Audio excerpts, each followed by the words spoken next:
What's going on, Port fans? Welcome back to another video on the channel. Today we're going to review Port Adelaide versus St Kilda. Firstly, I would like to apologise for the late review. Obviously coming back from Melbourne, I was at the game on the weekend, coming back from Melbourne, and just the whole hassle of having the opportunity to actually sit down and review the game has been a little bit far-fetched. So I thought, now better than ever, get this one out for you. It'd just be a brief one. We all saw the game. There's nothing to dissect really from that awful tragedy that my eyes got to witness live on the weekend. But nonetheless, Port Adelaide did get the job done by 2 points in a massacre of eyesight against the Saints. It's always a scrappy affair against St Kilda, and they definitely stood up to the test of the Saints, and I thought they had us, to be honest, at moments during that game, especially in the last quarter. But Port held strong, led by a far and beyond better player that was Jason Horne-Francis on the weekend. So let's get straight into it and review round 16. Well, we finally got back on the winners list, which was a very positive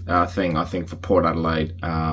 Getting a win in the circumstances that has been, the last few weeks, and being non-competitive and coming up against, say, 15th place side in St Kilda, it was never going to be easy. Playing away from home, the Saints are actually in pretty good nick and coming off a bye, so I definitely have no disrespect for the way they've gone about it, St Kilda, and they played Brisbane a couple of weeks prior to us, and they were within a sniff of winning that game as well. So they were never going to be an easy task, regardless of how good of a form we were in, and we're at the lowest of lows at the moment in terms of that. And for us to pull out a performance like that, whilst it was terrible viewing and it's a game I will never ever go watch again, I think it's something that you can take to say, right, against all grain, it's a win. It's a positive result. We got 4 points and we're still standing in the 8 somehow. And whilst some people, or a lot of people, including a lot of Port fans as well, and myself included, will say that we probably don't deserve to be in the 8 at the moment, or we're not a top 8 side the way we're playing. You just have to not look too far for each season previous. Teams have deserved to be in the 8 and haven't made it, and teams that have been in the 8 that don't deserve to be there have made it, and they've somehow found a way to find and have an impact. And I think that's what we're going to look for now is those sorts of moments. And I think today I sit here and I'm like, right, we got the job done against the Saints. We got the job done against a lowly credited team for the year so far. Backs against the wall. Players are out of form, and we got the job done, and that's the significant positive for me.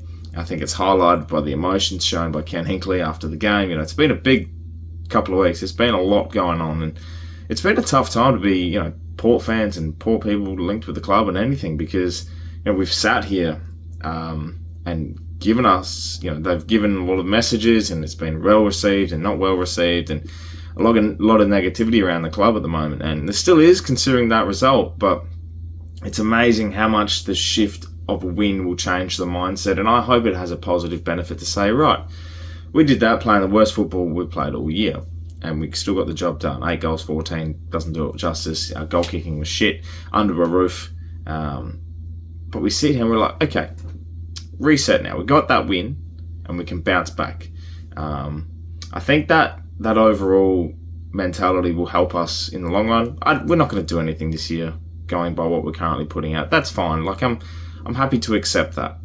What I do want to see is a better response and find a bit of form and say, yeah, all right, let's make something of this. What can we do? So we'll never know.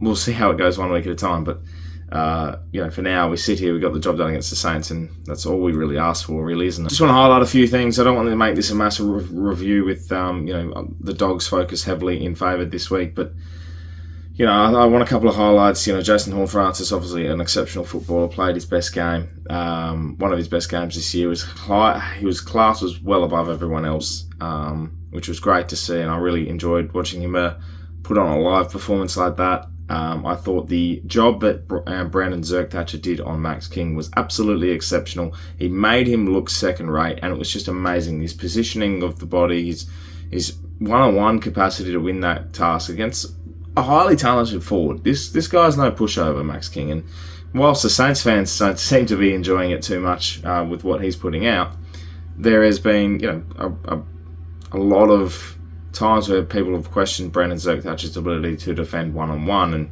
he gets beaten quite a bit. That's been shown both at his Essendon days and sometimes at Port Adelaide too. But that was his best game, and he was absolutely phenomenal. Aliir, whilst made a few costly mistakes at times, really led and stood up in the times that he did, where he was very much a key focus for us. And without Esava Ratugolea, our defence looked a lot more structured, and we were able to hold ourselves one-on-one a lot better. There was no, and I don't like to say it because I really thought Ratugolea was going to work out in a way, but there was no kamikaze effect. There was no coming together. There was no, players second guessing themselves in a way. They all went for the footy. If the ball came out of the contest, so be it. It happens in contests, but there was nothing, that I thought took away from that, and that was, a real positive for our defence. Miles Bergman had a good game. I thought the captain's performance of Rosie was very, very good, and I think all players at stages still had times where they would like to take that back, and there's still times to say they weren't perfect.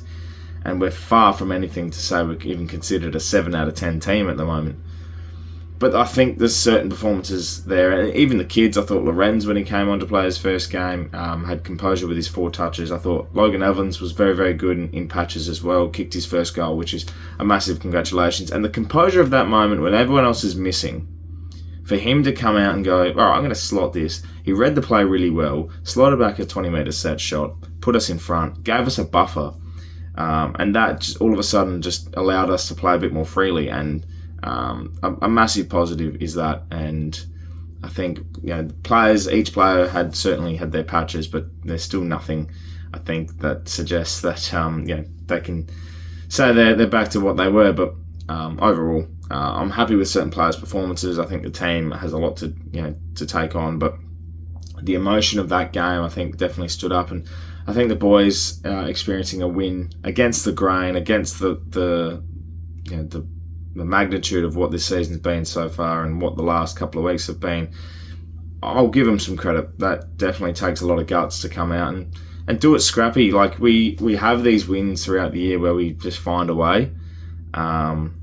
We haven't done it previously with the games against the Blues and the Giants, and obviously the Lions, we never really put out an effort at all. But I think there's been certain times this year. I think Hawthorn was another one that we found a way to win. We played awful.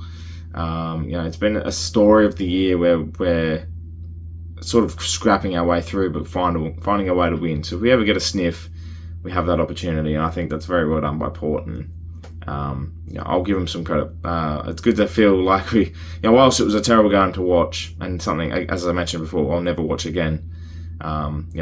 That's satisfying to me. Let me know your thoughts in the comments below, Poor fans. It would be really, really nice to know. And St Kilda fans as well. There'll be a vlog out too today, so double upload for everyone to go and enjoy. It's not the most exciting vlog in history, but definitely I think a lot of people have been asking for vlogs, so I've got one for you to come out. So I hope you enjoy that too. And just thank you for your support. We start the financial year with a win.